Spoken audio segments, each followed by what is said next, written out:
Merci, Monsieur le Président. Merci, messieurs. Tout d'abord, permettez-moi de vous remercier de répondre à nos questions. J'ai appris que vous étiez un réaliste, Monsieur Zajec, en matière de relations internationales.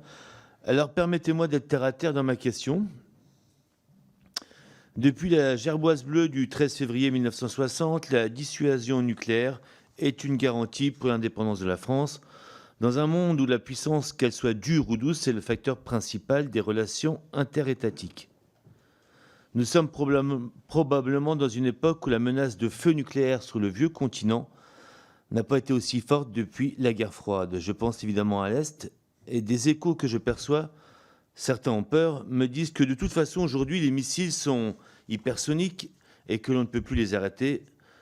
Je compte d'ailleurs sur vous pour éclaircir ce point. D'autres sont certains que nous sommes intouchables, ou que les autres membres de l'OTAN nous rendent intouchables, États-Unis en tête bien évidemment.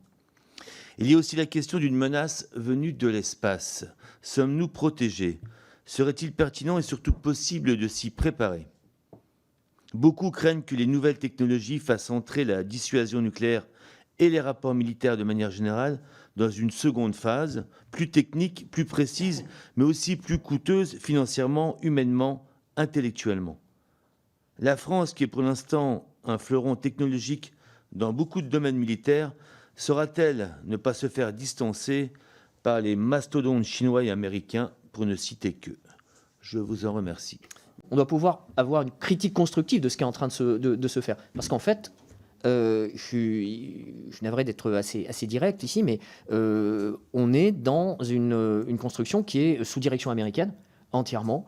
Même si c'est avec la direction allemande, finalement, une coopération européenne qui va apporter à la fois des fonds, des compétences et des systèmes à l'appui de cette configuration continentale. Ça vient de très loin, la Phased Adaptive Approach, ce qui avait été bâti dès le sommet de Chicago et bien avant. Et avant, vous avez raison, mais c'est une question politique. Voilà, c'est le point que je voudrais souligner. C'est une question politique, et la France ne peut pas être en dehors de cette décision. Pas pour s'y intégrer totalement, pour la critiquer de manière constructive, mais on ne peut pas séparer effectivement la question nucléaire et la question antimissile et la question spatiale, monsieur. Elles sont liées. Il y a une triangulation stratégique. Elle nous oblige à les penser